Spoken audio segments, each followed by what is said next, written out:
And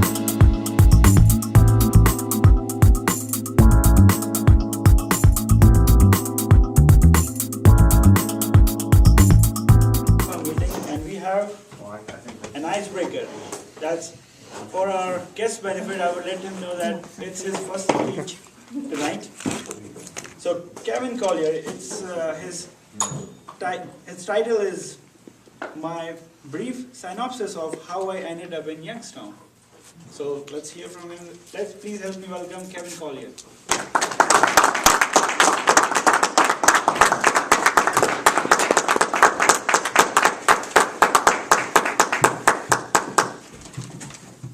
Good evening, fellow Toastmasters and guests. Good evening.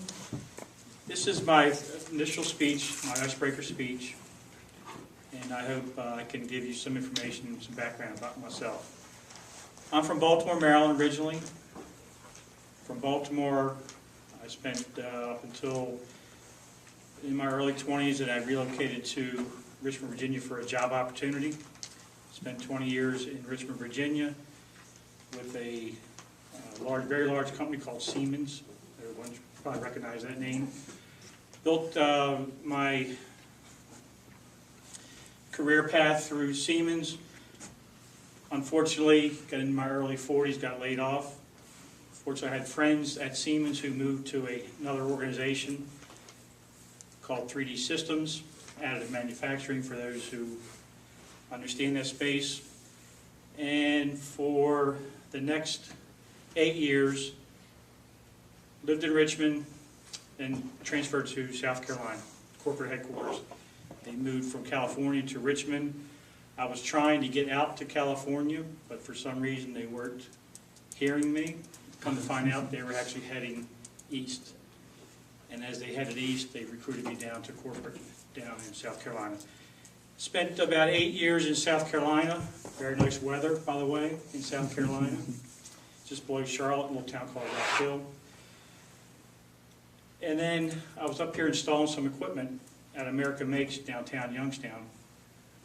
And for those who have listened to President Obama the last two State of the Unions, we've gotten a shout out from him 2 years in a row.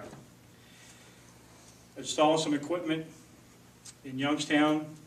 Obviously the management team liked what they saw here. They kind of asked me out to dinner one night, and the rest is history. We came to terms. I relocated to Youngstown, and a big part of what I do here, being the factory manager, is I have a lot of tours come through, whether they're school kids, college kids, large companies, small companies, diverse industries, PhDs from around the country, people from the White House, local politicians. I always like to throw in there that I moved here for the weather. And it never ends. I get the same chuckle, just like that. All right, education. I was always very good with my hands, even as a very young boy. I could fix any lawnmower in the neighborhood, fix most cars I got my hands on, and basically took that into what really became a profession for me. In high school, I got involved with computers. That's kind of in the early 70s, so computers weren't what you see today.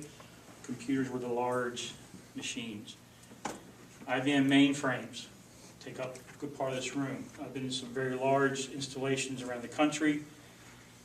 There were disk drives. Of course, the disk drives were about the size of these tables, and there'd be 10,000 square feet of nothing but disk drives in some of these installations I had. Some terminals. Of course, they were dumb terminals, not the smart I/O that we have today. Could have 500 CRTs running off of one machine. All right. And I mean, I got involved with the mini computers, what we called tape to disk I/O, key punchers. Basically, they were creating images of IBM cards onto a tape drive. Okay, that's the old stuff. I got to see. In reality, got to see the transition of the large mainframe computers to the desktop technology that happened in the late 80s. Got to see that, got to be part of that. My very first laptop was 45 pounds. You can believe that. All right. Again, I was always good with my hands. That's how I got into what's called field service. All right. You basically would call out. I would dispatch me out. I'd go fix the computer, go fix the customer. I was given an opportunity that my contemporaries were not given. I kind of rose through the ranks very fast. I was very flexible. My wife understood I had small children and was able to get promoted rather quickly. This was still in the Washington, D.C. area, Baltimore area. And for the most part, carved a very nice career out of it. Raised 4 kids. I've got 12 grandkids. All these children have all had computers at one time. I had one room in my house in Virginia that probably had 9 computers. Essentially, we would take, I used it was called a KVA switch. And you just basically flip the switches to this computer or flip the switches to this computer. I'd have a Unix machine. I'd have a Windows 3.51. I'd have a Windows 4.0. I'd have a Unix computer or Red Hat Linux, little penguin guy. So I knew all this information. At one time, I programmed IBM channels, which was kind of an interesting thing.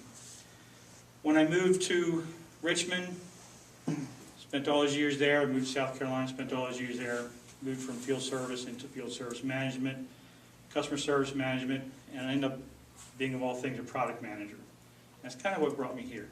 We had a very small business, or very small segment business within 3D Systems. It was a metal machine that started out as a metal powder. We used a laser to fuse that powder and create product from that. And that's kind of what brought me up here. I was installing this metals machine, and that's how we ended up coming to terms here. So I've been exposed to a lot of things, to a lot of U.S. national travel until I got to 3D Systems. Then I started doing international travel. I really, really enjoyed to travel. I would fly in a day or two early. Typically work the weekend, or actually have the weekend to play, and then start to work on Monday. So I was always able to work in personal time in these different cities, whether I was there for business or not. All right. Real quick on some personal stories. In the U.S., I'm not sure if you realize this or not, but here in the United States, we have an absolutely gorgeous, gorgeous country. All the different aspects around the country. In the United States, we have the lowest point in the Western Hemisphere. Anybody know where that is? Is it Black California or? Death Valley. Death Valley, right. Death Valley. There's a sign way up here on the side of the hill that says sea level. And basically we're at, I think it's 286 feet. But I know I could get lower. So we're driving through Death Valley, and I've got my GPS. We're going down hills, and I actually hit 311 feet below sea level. The other thing about California is there are 5 of the largest trees on Earth in California. There are also some of the oldest living organisms in the world in California, Sequoia National Forest. All right, the General Sherman tree is one particular thing. It's the largest tree in the world. Let's see. In Russia, for those of us who can remember this, every May the 1st, you'd have the Kremlin elite standing up here, and you see all the missiles driving through the Kremlin area. I actually stood there. How cool is that? Wonderful. That's probably it's a bit of a high point, a bit of a low point. The trip was a bit dicey because I'm an American. They don't take Americans too easily. But do you realize that there is an American buried in the Kremlin wall? There's 21 or 22 individuals. It's a very high-ranking space, but there is one American in the Kremlin wall. In Japan, one of my favorite places. I came that close to having a 2-year assignment in Japan. Something can be said, standing in Kamakura, looking up at this this giant Buddha from the year 1252.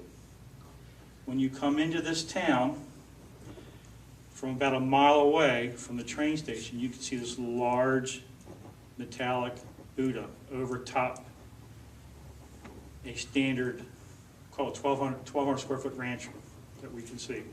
But you walk up and you look up, 44 feet tall, giant Buddha, year 1252. The other thing, Europe's always nice, the Black Forest. I stood in some ruins from Roman times. I think it's a little town called Porto Negro. It's kind of interesting. I stayed at the hotel across the street. They light it up at night. You get a really, really nice view of the Roman ruins. I'll finish off. You can't go wrong with Britain. Between Britain and Scotland, it's kind of, the country kind of narrows and it goes back out. But at the top, where Britain ends and Scotland starts, you have a wall, very similar to the Great Wall of China. It's called Hadrian's Wall. Again, a Roman emperor wanted to keep the Scots to the north because they were undesirables in the south. But Hadrian's Wall, if you ever get a chance, it's an interesting place to be. And you can't beat the American breakfast in Britain. You can't go wrong with baked beans in the morning, braised tomatoes, mushroom caps. This is American breakfast in England. But the best food really in all the world I've ever had is out of Germany. The yogurt is absolutely unbelievably fresh tasting. If you like yogurt, it can't go any better.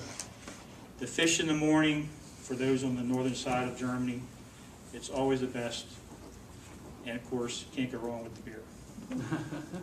That's it. Thank you very much.